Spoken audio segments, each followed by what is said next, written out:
Bom dia, irmãos. A paz do Senhor, amém? Pode tomar o seu assento. Abra sua Bíblia comigo. No Evangelho de Jesus Cristo, conforme escreveu João, capítulo 4. Nosso diácono Paulo Contente pregou de manhã no culto das 8 em João 2 e nós vamos nos concentrar em João 4. Hoje o mistério é em João. Jesus e a mulher samaritana. Deus amado, Tu és aquele, Senhor, por quem nossa alma esperou. A fonte da vida que nos encontrou em nossa Samaria, que nos resgatou,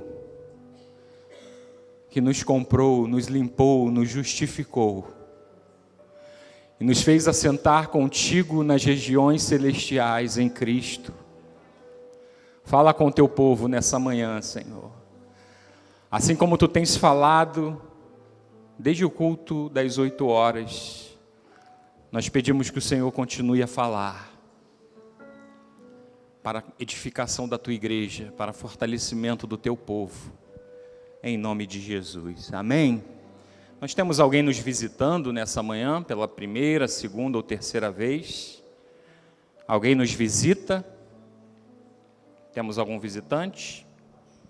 A chuva trouxe só os da casa, né?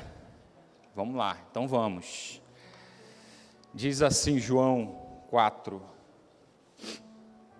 Quando Jesus soube que os fariseus tinham ouvido dizer que ele fazia e batizava mais discípulos do que João, se bem que Jesus mesmo não batizava, e sim os seus discípulos, deixou a Judéia, retirando-se outra vez para a Galiléia. E era-lhe necessário passar pela região de Samaria. Assim, Jesus chegou a uma cidade samaritana chamada Sicar, perto das terras que Jacó tinha dado ao seu filho José. Ali ficava o poço de Jacó. Cansado da viagem, Jesus sentou-se junto ao poço. Era por volta do meio-dia. Nisso veio uma mulher samaritana tirar água. Jesus lhe disse: "Dê-me um pouco de água", pois os seus discípulos tinham ido à cidade comprar alimentos.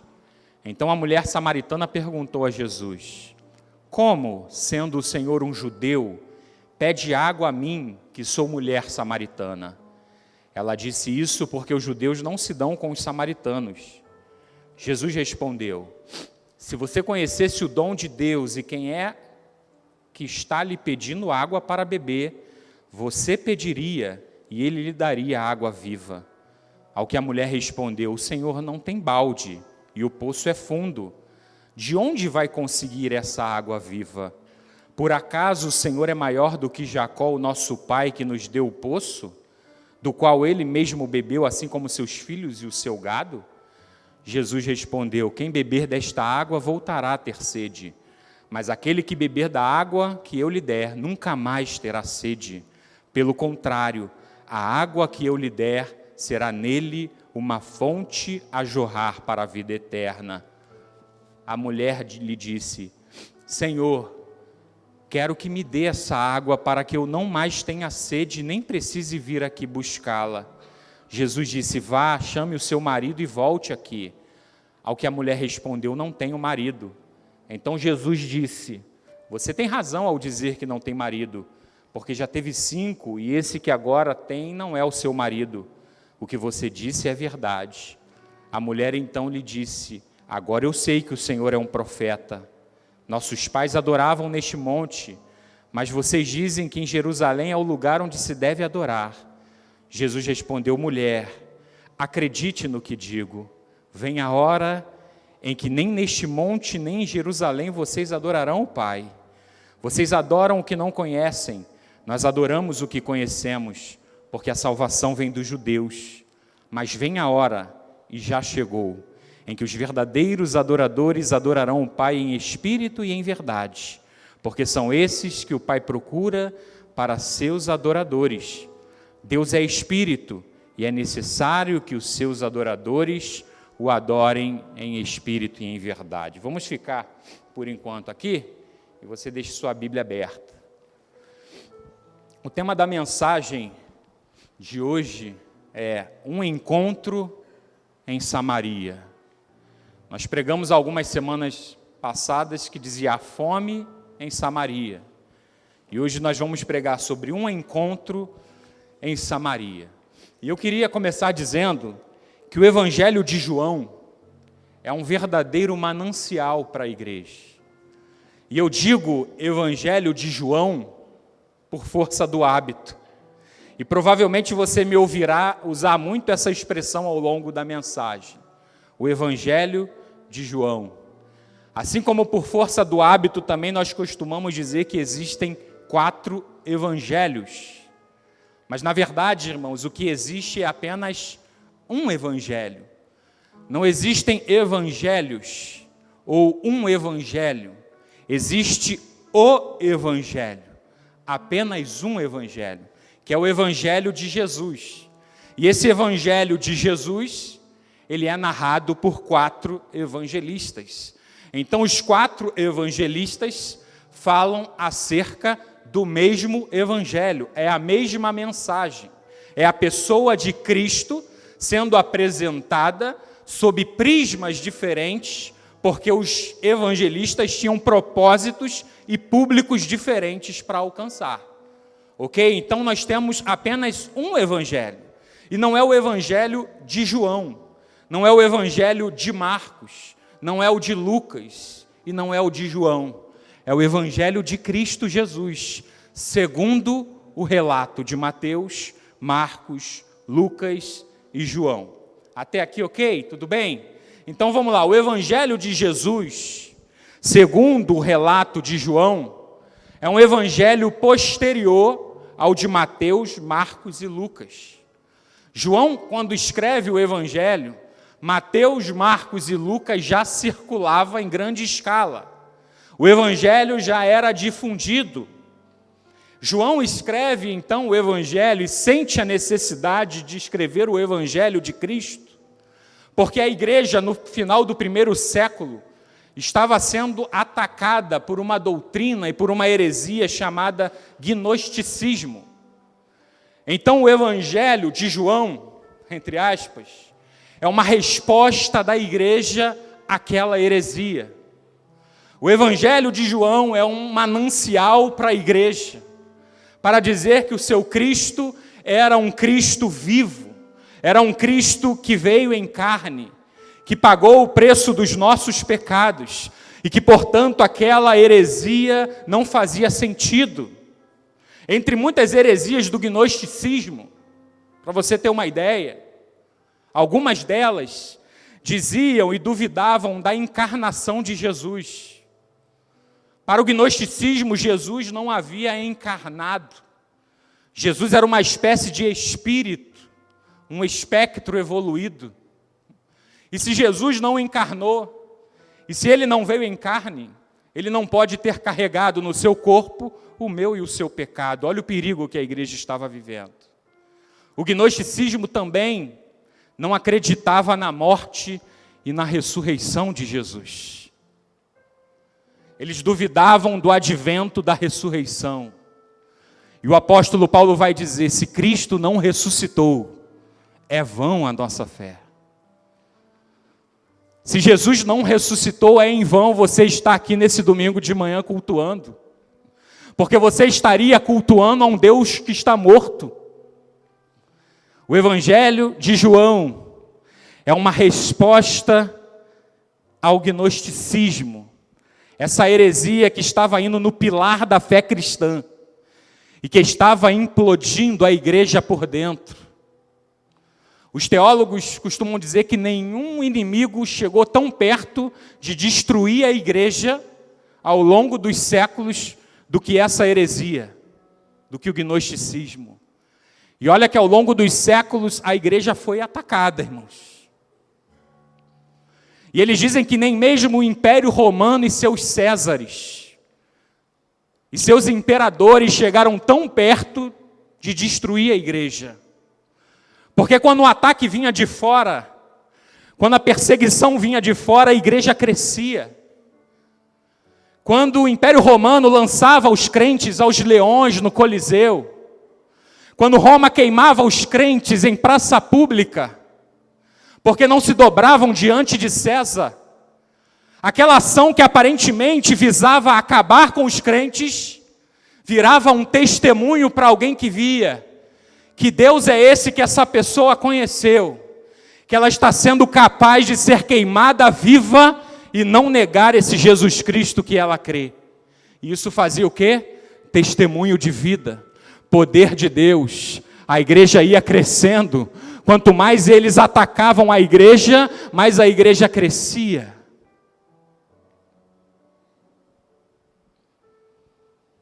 Só que o diabo é astuto.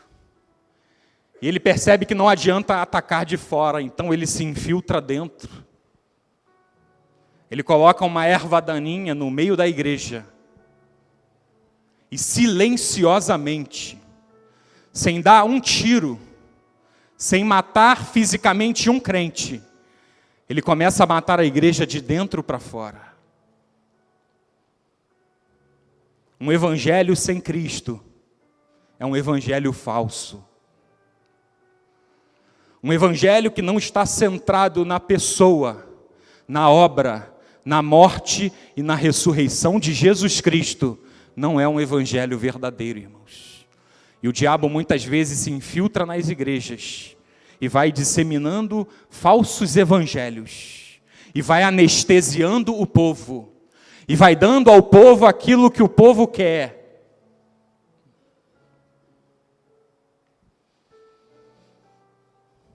Um evangelho sem Cristo no centro não tem poder para salvar, não tem poder para libertar e não tem poder para transformar. Quando Paulo diz aos Colossenses, porque nele, em Cristo, habita corporalmente toda a plenitude de Deus, ele também estava dando um golpe no gnosticismo e dizendo, na pessoa de Jesus Cristo, habita corporalmente, é no corpo, toda a plenitude de Deus.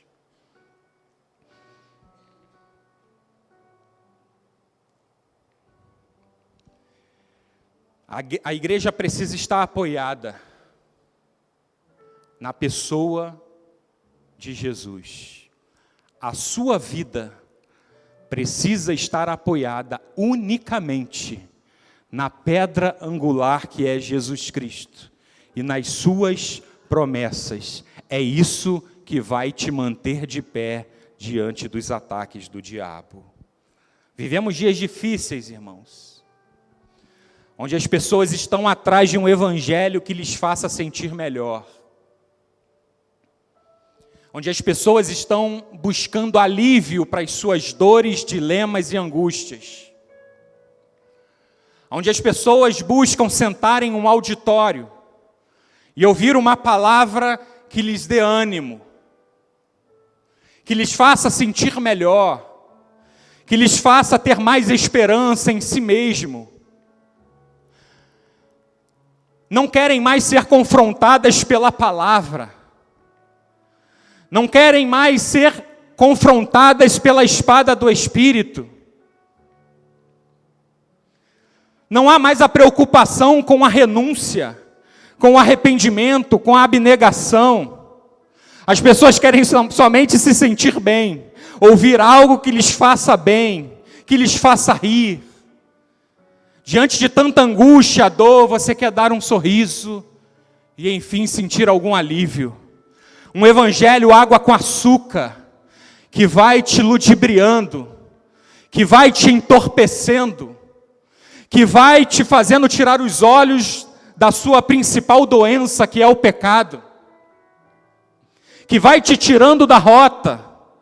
Pessoas que se comportam como consumidores, que vão ao culto querendo ouvir algo que lhes agrade, querendo ouvir a música que lhe agrade, querendo ouvir os acordes que lhe soam bem aos ouvidos. Quando Jesus diz aos discípulos: aquele que quer ser meu discípulo, negue-se a si mesmo, tome a sua cruz e siga-me. Você acha que isso de alguma forma poderia soar agradável aos discípulos? Os discípulos sabiam o que era a cruz. A cruz era o maior símbolo de sofrimento, dor e humilhação que eles conheciam naquele mundo que viviam. Eles vêm a Jesus e Jesus diz: quer ser meu discípulo? Quero, Senhor. Aí Jesus não diz: então vem e se prepara, que vai vir uma enxurrada de bênçãos materiais. Jesus diz: pega a cruz, e eles olham para a cruz e eles veem ali o maior símbolo de dor, sofrimento e renúncia. Imagina o que os discípulos entenderam com isso. Negar a si mesmo, tomar a cruz, isso é agradável para a nossa carne em algum aspecto, amados? Você precisa negar a sua vontade para se submeter à vontade daquele que está acima de você e que tem todo o poder? João então escreve para provar que Jesus Cristo é Deus, porque o gnosticismo também negava a divindade de Cristo. E ele já começa fazendo isso desde o início. É lindo, os evangelhos são lindos, irmãos. Quando você vai ver, por exemplo, Mateus, como é que Mateus inicia o evangelho? Ele diz: genealogia de Jesus Cristo, filho de Abraão, filho de Davi, perdão. Ele começa dizendo, genealogia de Jesus Cristo, filho de Davi. Ele já faz um link e traz os judeus lá para o rei Davi. E aí ele vai dizer: Davi, filho de Abraão. E ele vai dizer: Abraão gerou Isaac. Isaac gerou Jacó. Jacó gerou Judá. Judá gerou Pérez, se eu não me engano, e ali ele vai. Ele vai até os reis de Israel, até Davi, Salomão, Roboão, Abias, Uzias, Josafá. Mateus vai dizer que são 14 gerações de Abraão a Davi, 14 gerações de Davi ao cativeiro babilônico e 14 gerações do cativeiro até Jesus. E por que Mateus começa o evangelho fazendo isso? Porque Mateus escreveu o evangelho para os judeus. E o único propósito de Mateus ao escrever o evangelho para os judeus era provar para os judeus que Jesus Cristo era o Messias que Deus prometeu e que eles estavam rejeitando. Então ele não tinha como começar o evangelho ou falar nada da vida de Jesus se ele não fosse meticuloso em provar que Jesus era o descendente de Davi e, portanto, rei legítimo de Israel. João, ele já não tem a pretensão de provar isso. João, ele tem a pretensão de provar que Jesus Cristo é Deus. João não começa dando a genealogia de Cristo. Ele vai começar dizendo: no princípio era o Verbo, e o Verbo estava com Deus, e o Verbo era Deus. Ele estava no princípio com Deus. Todas as coisas foram feitas por intermédio dele, e sem ele, nada do que foi feito se fez. Ele não vai dizer que Jesus é filho de Davi, de Abraão, ele vai dizer: no princípio ele era o Verbo, ele é pré-existente. Ele é antes de Abraão, ele é antes de Davi, ele é Deus eterno. E ele não é só Deus eterno, ele não só estava no princípio com Deus, ele também foi o agente criador, porque tudo foi feito por ele. Ele vai dizer: a luz era, a vida era a luz dos homens. Ele vai dizer: e o Verbo do princípio, o Verbo que estava no princípio que se fez carne, o Verbo que estava no princípio que criou todas as coisas, ele se fez carne. Ele vai dizer: e o Verbo criador, e o Verbo pré-existente, e o Verbo eterno se fez carne e habitou entre nós. Um tiro no coração do gnosticismo. Ele se fez carne e habitou, e vimos a sua glória. glória como do unigênito do Pai. João já começa virando tudo. Virando tudo.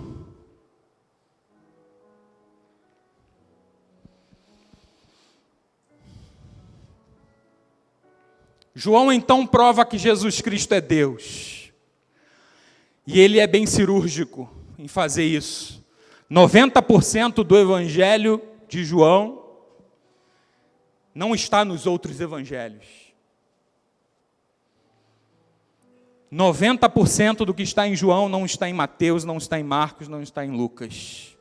Porque o que João se propõe a provar escrevendo o evangelho era diferente do que Mateus, Marcos e Lucas pretendiam provar.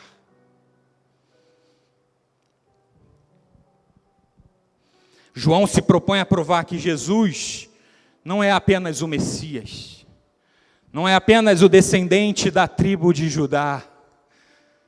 Jesus é isso e muito mais.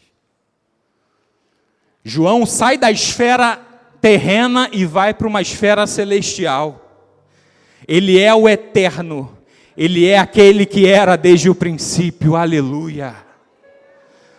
Aleluia, ele não tem princípio e fim, ele é alfa e ômega. E João narra apenas 7 milagres, ele parece econômico.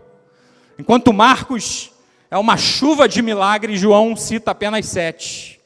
E parece que João é econômico ao citar os milagres, só 7?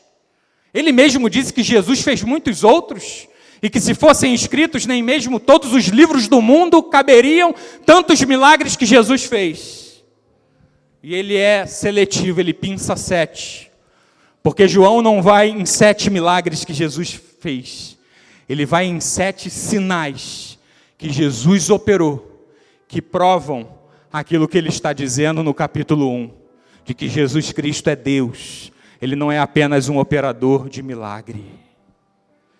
Ele pega os 7 que eram considerados por ele como sinais. João não vai dizer milagres. João vai dizer 7 sinais. Toda vez que estamos na jornada em João, ainda dá tempo de você começar. E toda vez que você passar por um dos 7 milagres no Evangelho de João, fique atento, você está diante de um sinal. E que está revelando ali quem é o Jesus Cristo que você está hoje aqui servindo e adorando. Mergulhe no texto. Estude e peça para Deus te mostrar o significado de cada sinal. Quais foram os 7 sinais de João? Jesus transformando a água em vinho em Caná, a cura do filho do funcionário do rei, a cura do paralítico de nascença no tanque de Betesda, a multiplicação de pães e peixes, Jesus andando sobre o mar da Galileia, a cura de um cego de nascença e a cereja do bolo, o ápice, Jesus ressuscitando Lázaro, depois de 4 dias que Lázaro estava sepultado. 7 sinais. João também vai narrar 7 vezes que Jesus disse a frase, eu sou. Nós cantamos aqui, né? Tu és por quem a minha alma esperou, tu és o Messias, tu és o lírio dos vales, tu és a rosa de Saron. E Jesus 7 vezes, ele disse, eu sou, em João. E a frase eu sou era uma frase muito conhecida dos judeus no Antigo Testamento. Foi dessa forma que Deus se apresentou para Moisés no meio da sarça. Lembra? Moisés perguntou, tá, Senhor, o Senhor quer que eu vá a Faraó, mas qual é o teu nome? Eu nem te conheço. Sou Deus dos teus pais. Vai lá a Faraó e diga para liberar o meu povo. Tá, mas qual é o teu nome? Aí o Senhor vai dizer para Moisés, Moisés, eu sou o que sou. Quando o Faraó perguntar qual é o nome do Deus que está enviando você, diga para ele, o eu sou me enviou aqui. E por 7 vezes Jesus disse, eu sou. Jesus está dizendo eu sou para mostrar a eles que Jesus é aquele que apareceu a Moisés lá na sarça. Que Jesus é o Deus que apareceu a Abraão lá em Ur dos Caldeus. que Ele é o Deus que lutou com Jacó no Val de Jaboque, que Ele é o Deus dos profetas, que Ele é o Deus Todo-Poderoso. Ele disse 7 vezes, Ele disse: eu sou o pão da vida, eu sou a luz do mundo, eu sou o caminho, a verdade e a vida, eu sou a videira verdadeira, eu sou a porta das ovelhas, eu sou o bom pastor, e eu sou, Marta, a ressurreição e a vida. Ele é o grande eu sou, Ele é o Deus eterno. E além disso, João também vai narrar os diálogos, os encontros. João vai contar os 7 sinais, as 7 vezes que Jesus disse eu sou, provando que Jesus era aquele Deus que eles conheciam lá no Antigo Testamento. E ele vai narrar 3 encontros, e nós estamos em um deles, em João 4. 3 encontros: Nicodemos com Jesus, a mulher samaritana com Jesus e a mulher adúltera, quando Jesus disse: aquele que não tiver pecado, que atire a primeira pedra. 2 desses diálogos estão em sequências no capítulo 3 e 4. O capítulo 4 que lemos é o diálogo com a mulher samaritana, com a mulher de Sicar, cidade samaritana, à beira do poço de Jacó, o patriarca, que o próprio Jacó cavou, bebeu da sua água, deu aos seus filhos e ao seu gado. No capítulo 3, o diálogo e o encontro com Nicodemos, um dos principais entre os judeus. Nicodemos era membro do Sinédrio, tribunal judaico. Era um homem de grande destaque, fariseu, religioso e mestre em Israel. Um homem influente, poderoso e bem-sucedido. Ele vai à noite escondido encontrar-se com Jesus e ele disse: mestre, sabemos que tu és mestre vindo da parte de Deus, porque ninguém pode operar os sinais que tu operas se Deus não for com ele. Olha a construção que Nicodemos faz.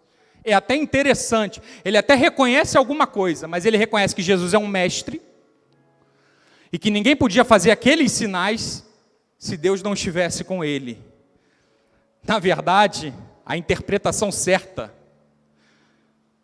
para os sinais que Jesus realizava é mais profunda do que Nicodemos, um mestre da lei, pôde enxergar.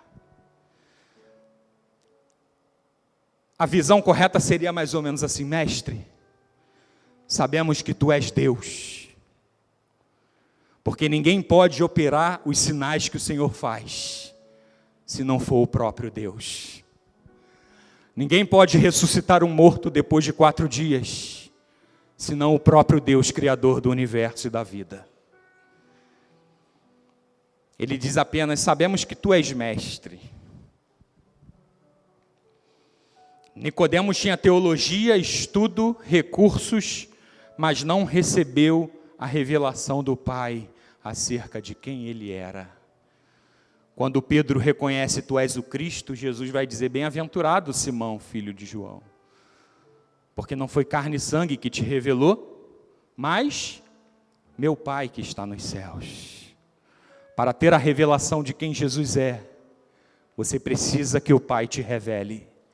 Eu e você não conseguiremos chegar a essa revelação por vias naturais, pelo estudo da teologia, ou faculdade, ou qualquer ciência que você queira estudar. Jesus vai dizer: bem-aventurado você é, porque não foi carne e sangue que te revelaram isso, mas o meu Pai que está nos céus. E esse Pai que está nos céus está aqui através do seu Espírito, para revelar para você quem é Jesus Cristo. E o que Jesus Cristo pode fazer e operar na tua vida hoje. No outro diálogo da mulher, o oposto, uma mulher que nem o nome dela é citado na Bíblia. Samaritana, de uma região rejeitada pelos judeus. Samaria era uma região sincrética, religiosamente falando, de muitas religiões misturadas ali com o judaísmo, por causa da mistura de povos que houve ali, imposto pelo Império Assírio. Uma mulher com uma vida moral duvidosa, de vários casamentos, naquela época um escândalo.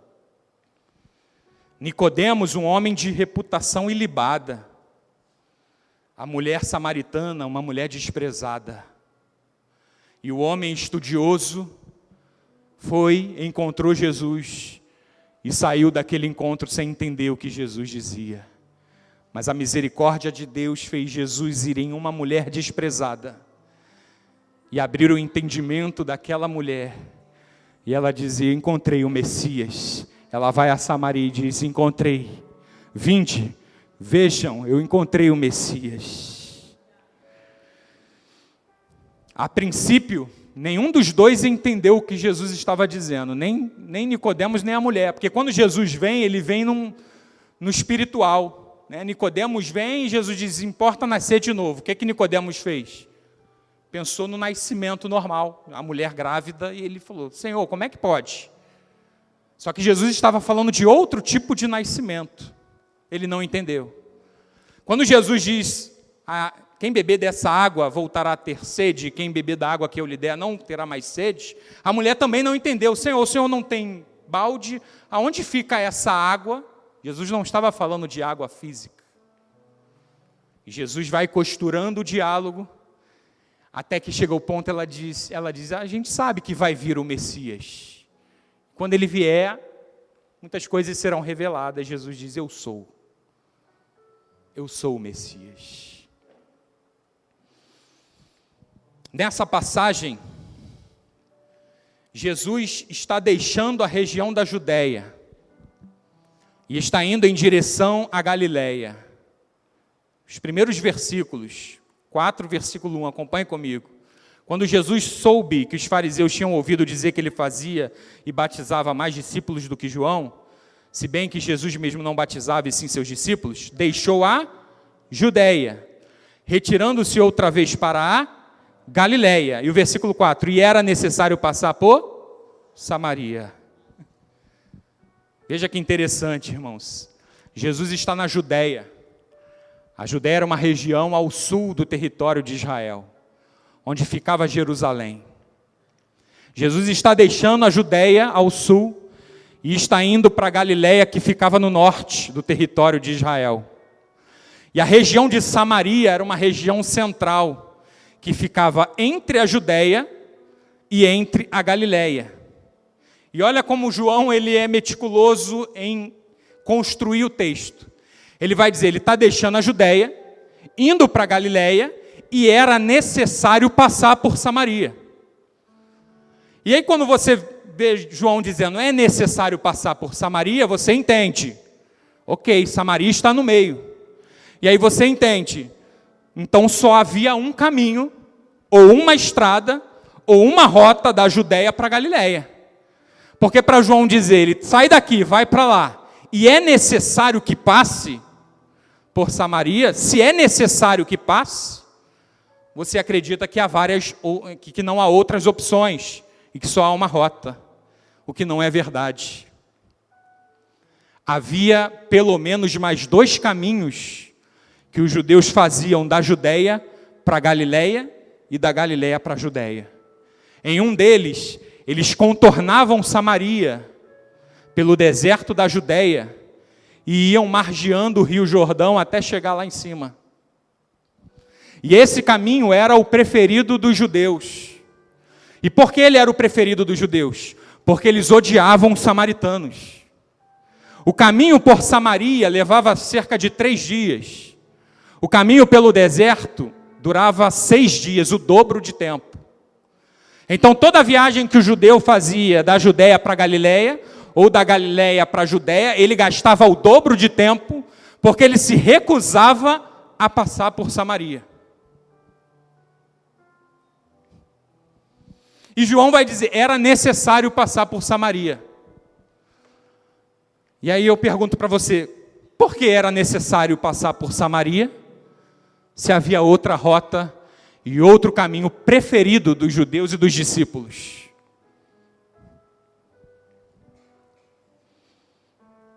Por quê?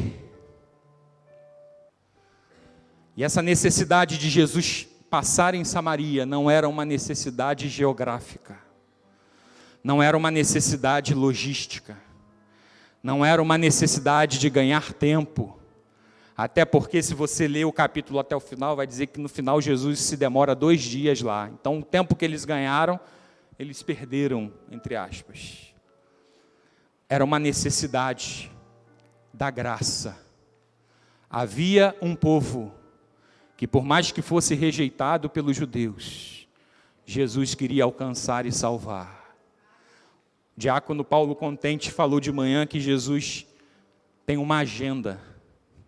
Era necessário Jesus passar por Samaria, porque na agenda de Jesus estava escrito que naquele dia, ao meio-dia, ele pararia num poço para salvar uma mulher desprezada.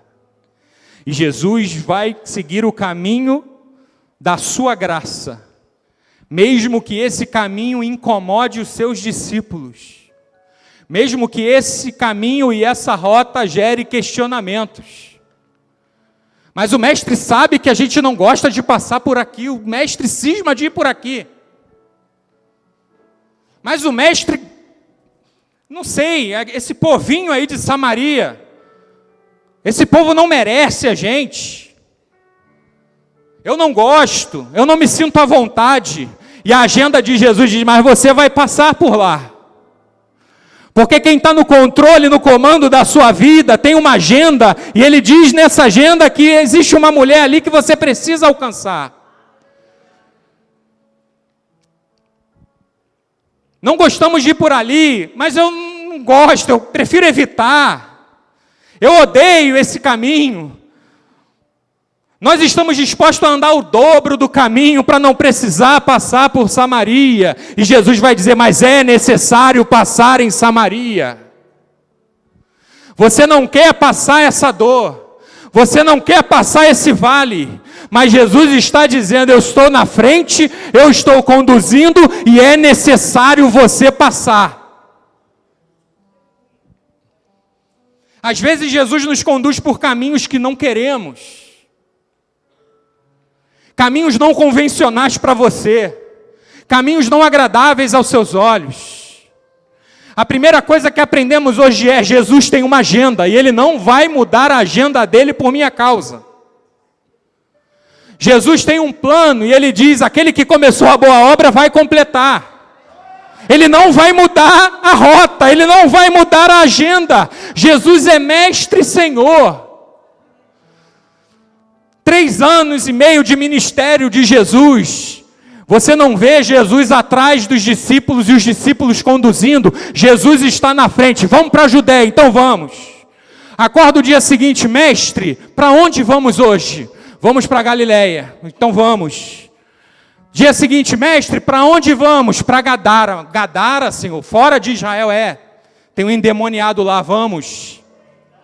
Mestre, para onde vamos hoje? Para a Judéia, mas mestre, há pouco os judeus queriam te matar. E Jesus vai dizer, não são 12 as horas do dia? Vamos embora, nosso amigo Lázaro adormeceu e eu vou para despertá-lo. Você vai ver Jesus impelindo os discípulos a entrarem no mar. Você vai ver Jesus no comando, na frente, como um pastor vai à frente com o seu cajado. Ele vai dizer, encham as talhas de pedra, né? Os jarros de pedra, encham de água lá nas bodas. Foi pregado hoje de manhã. Maria vai dizer, façam o que ele mandar. Façam o que ele disser. A palavra de comando é dele. Ah, mas isso é esquisito, é estranho. Enche. Ah, Senhor, mas não está vendo o trabalho que vai dar, isso é pesado. Essas vasilhas de pedra são pesadas, 100 litros de água ali dentro, fica pesado. Faça, obedeça, porque aquele que está mandando sabe por que ele está mandando.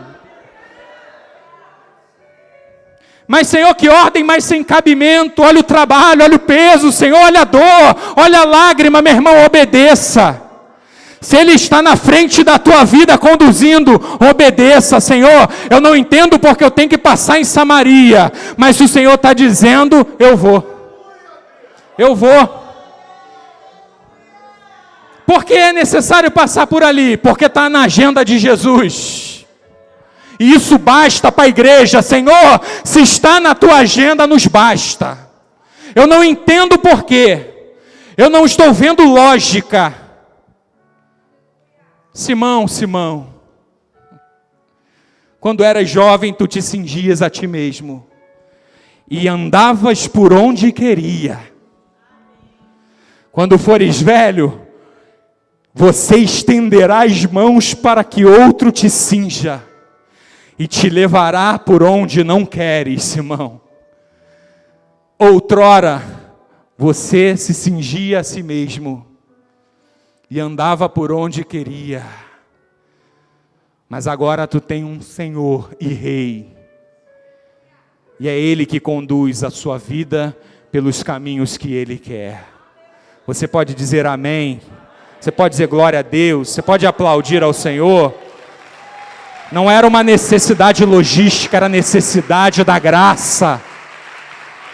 Era necessidade da graça, do reino. Era necessidade do céu. Jesus tem uma agenda e Ele cumprirá, queira eu ou não.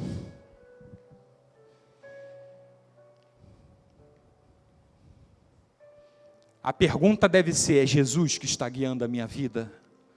Se for Jesus, eu estou seguro.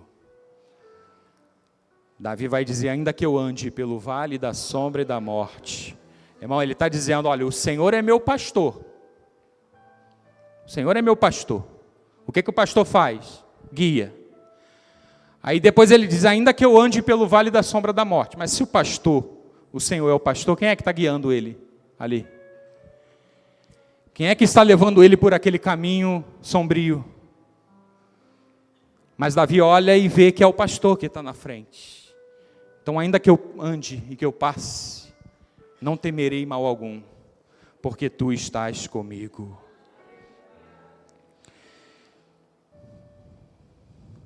Precisamos estar atentos e dizer: Senhor, aonde quer que eu vá? O que o Senhor quer que eu faça? Eu não mando mais na minha vida, Senhor. Eu não quero fazer mais o que eu quero. Eu quero fazer a tua vontade.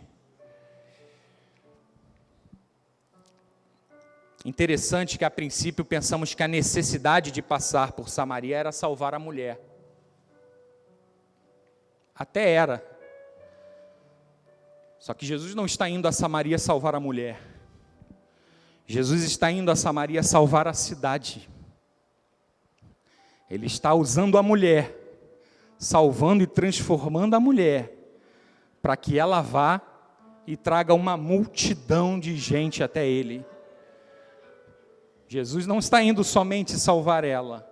Às vezes você acha que Jesus está fazendo algo, bom, então está salvando a mulher. Jesus está fazendo muito mais, irmãos. Jesus tinha um povo ali, que embora os judeus não reconhecessem, Ele queria salvar. E em contraste com o capítulo 3, ele escolhe a pessoa mais improvável para fazer isso. Ele podia ter salvado Nicodemos e mandado Nicodemos lá. Imagina Nicodemos chegando cheio de pompa em Samaria. Comitiva, assessores, homem importante. Jesus pega uma mulher samaritana, que já era rejeitada por ser samaritana, e com uma vida moral depravada. Jesus escandalizou os discípulos, irmãos. Tanto é que quando Jesus chega antes do encontro com a mulher, ele já manda os discípulos irem comprar alimentos. Os discípulos não estavam preparados para aquela conversa. Quando os discípulos voltam e vêm, eles ficam escandalizados. Os religiosos ficavam escandalizados, ele come com pecadores e publicanos. E Jesus vai dizer, os sãos não precisam de médico, só os enfermos. Eu vim para as ovelhas perdidas, rejeitadas, enfermas, fracas. Jesus vai atrás de pessoas como eu e você. Jesus vai atrás daquele e daquela que ninguém dava nada. Ele é especialista em salvar gente igual essa mulher. Ele é especialista em transformar histórias como a dessa mulher. E ele transforma e muda completamente. Ele vai encontrá-la. Você pode dizer amém? Ele vai encontrá-la. Mesmo que os discípulos não quisessem ou não entendessem. Mesmo que as pessoas questionassem, ele foi encontrá-la.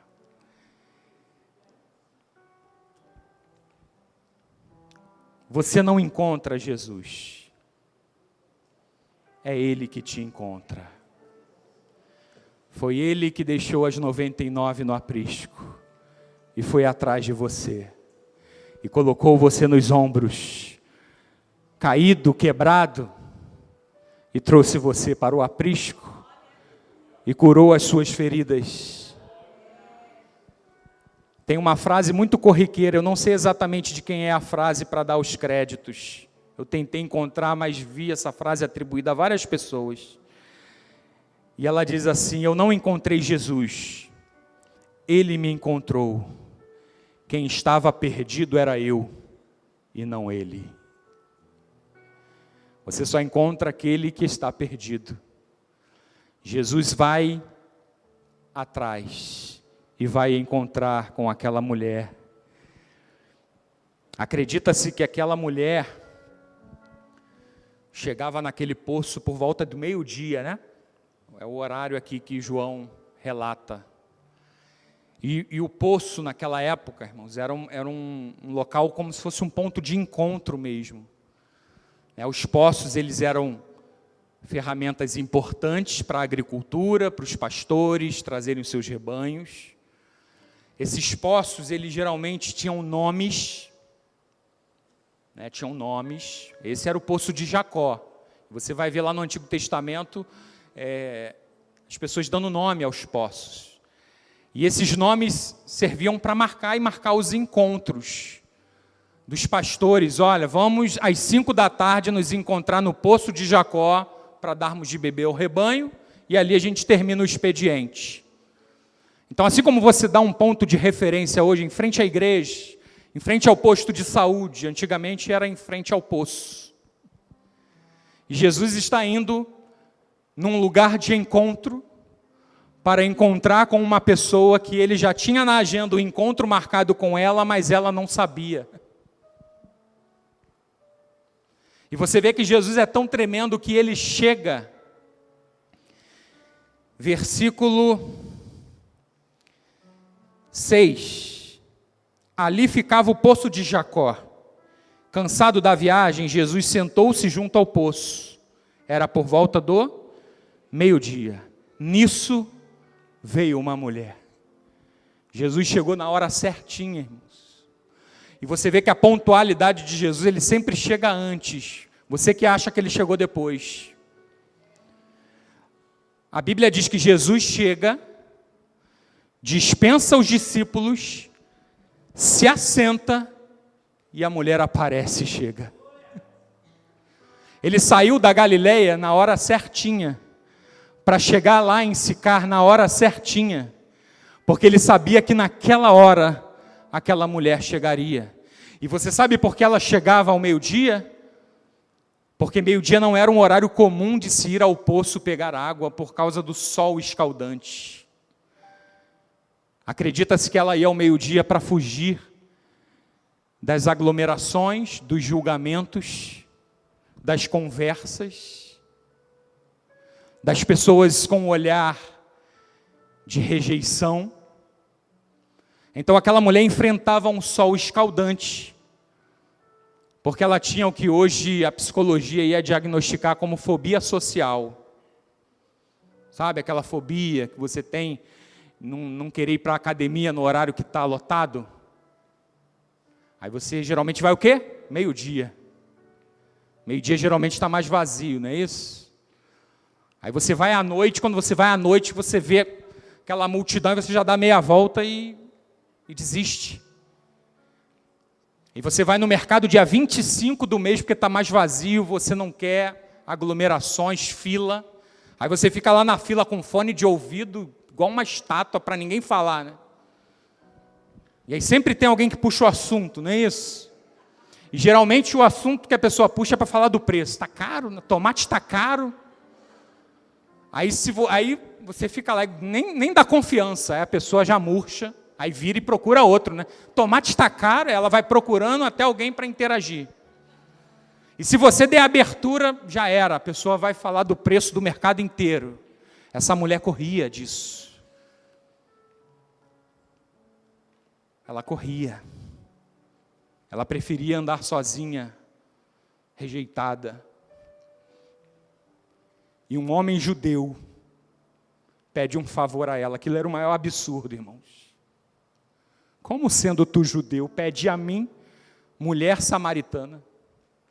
E Jesus diz, mulher, se tu soubesse quem é o que fala contigo. Se você conhecesse o dom de Deus e conhecesse quem fala contigo, mulher, tu me pediria, e eu te daria uma água que saciaria a tua alma.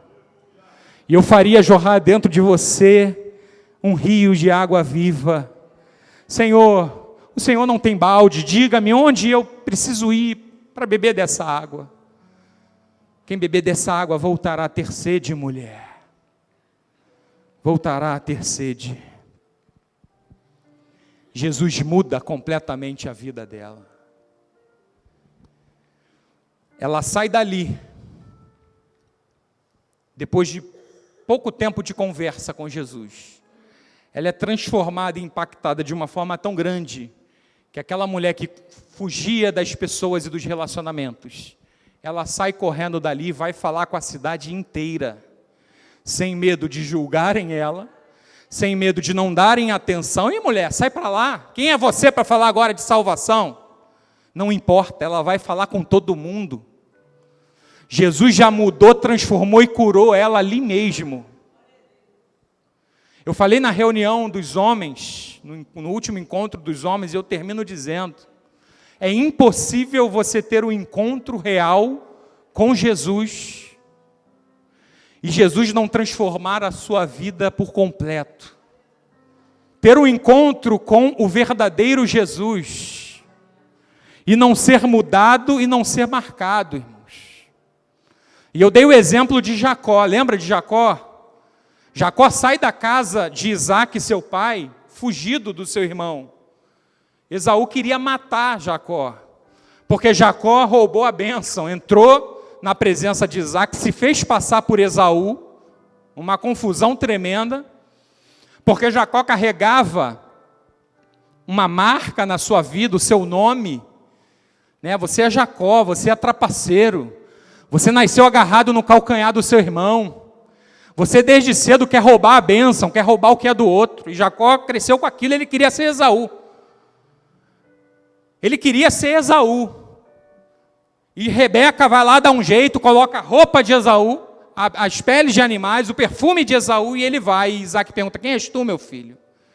Ele diz, eu sou Esaú. E ele rouba a bênção, recebe ali a bênção de Isaac. Ele vai fugido para Arã, porque Esaú quer matá-lo. Ele sai dali pobre, sem um centavo, sem nada. Ele passa em Betel, reclina a cabeça na pedra, tem o sonho da escada, dos anjos que subiam e desciam, e ele disse, esse lugar é Betel, é casa de Deus. Porque Deus estava aqui, eu não sabia, ele vai.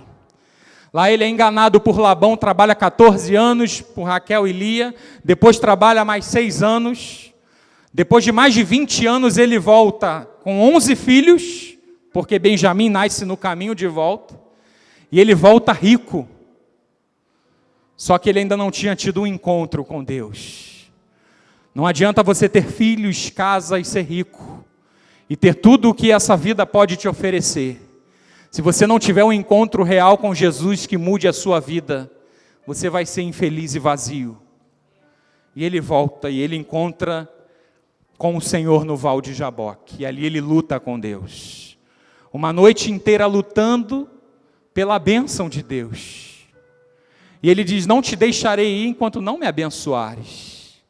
E o anjo do Senhor toca na coxa de Jacó e desloca a articulação, o nervo da sua coxa, e Jacó tem uma lesão no quadril, uma lesão permanente, ficou aleijado. E quando Jacó sai daquele encontro, o anjo diz: você já não se chamará mais Jacó. Ele pergunta o nome, né? Qual é o teu nome? Agora ele não diz mais Esaú. Agora ele confessa quem ele é: eu sou Jacó. E o anjo do Senhor disse: você não se chamará mais Jacó, você se chamará Israel, porque como um príncipe lutaste com Deus e com os homens e prevaleceste. Jacó sai daquele encontro marcado. Jacó sai daquele encontro manco. O andar de Jacó foi mudado, entende? Quando ele chega agora para os seus filhos, ele vem andando diferente. Papai está com um andar diferente. É, filho, é porque ele encontrou com Deus. É porque o encontro que ele teve com Deus marcou ele. É porque o encontro que ele teve mudou ele. Agora ele não fala mais igual. Ele não se chama mais pelo mesmo nome. O caráter dele também foi transformado. As decisões dele também foram transformadas. As palavras dele foram transformadas. Fique de pé, meu irmão. Asaf, me ajude.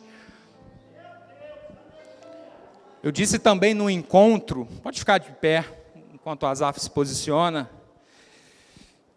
que um pregador chamado Paul Washer, certa vez ele chegou num auditório, numa pregação, numa mensagem, e ele disse o seguinte: você imagine, se eu chegasse aqui para vocês e dissesse, estava vindo pregar, no caminho de uma rodovia, meu carro furou o pneu, desci para trocar o pneu do carro, de repente a porca de uma das rodas solta e vai rolando para o meio da rodovia.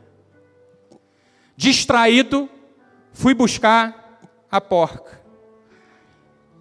Quando peguei e olhei, me deparei com uma carreta de 30 toneladas a 200 quilômetros por hora. E ela me atingiu em cheio. Demorei, mas cheguei, irmãos. Estou aqui pregando. O que vocês diriam? Ele é louco.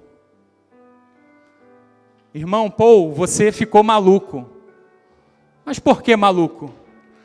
Porque é impossível ter esse tipo de encontro. É impossível uma carreta de 30 toneladas a 200 por hora encontrar você, passar por cima de você e não mudar você. E não mudar o teu estado. Você não estaria inteiro aqui agora para contar a história. Ele disse: pois bem, irmãos, o que é maior? Uma carreta de 30 toneladas a 200 por hora? Ou o Senhor Jesus Cristo, o Deus Todo-Poderoso que criou os céus e a terra? Como alguém diz que teve um encontro com Ele e volta e permanece no mesmo estado e da mesma forma? Não tem como. Ele vai marcar você. Jacó, ele vai marcar. Jacó, você vai perder para ele. Jacó, ele vai tirar de você. Entende? Ele vai mudar o teu falar, o teu agir, não tem como. Como é que tem pessoas que dizem ter um encontro real com o verdadeiro Cristo e permanecem do mesmo jeito? Feche os seus olhos, vamos adorar o Senhor,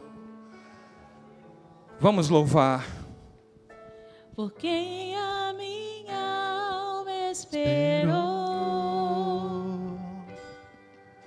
a fonte da vida que me Senhor encontrou. És o nome de Deus, o Messias, o meu Salvador. Tu és. Levante a sua mão e diga: por quem a minha alma esperou. Obrigado, Jesus, por nos achar, A fonte por nos da encontrar, vida que me por não ter nos rejeitado e não ter nos largado a nossa própria sorte. o Messias, o meu Salvador. Tu és, Senhor. Por quem a minha alma esperou. Tu és a fonte da vida A que me fonte encontrou. da vida que me És o dom de Deus, És o dom o Messias de Israel, o Messias, o Filho de Davi, o meu a brilhante estrela da manhã. Vamos aplaudir a Ele. Vamos aplaudir. Glória a Deus. Tu és, Senhor. Tu és, Senhor. Pode tomar o seu assento.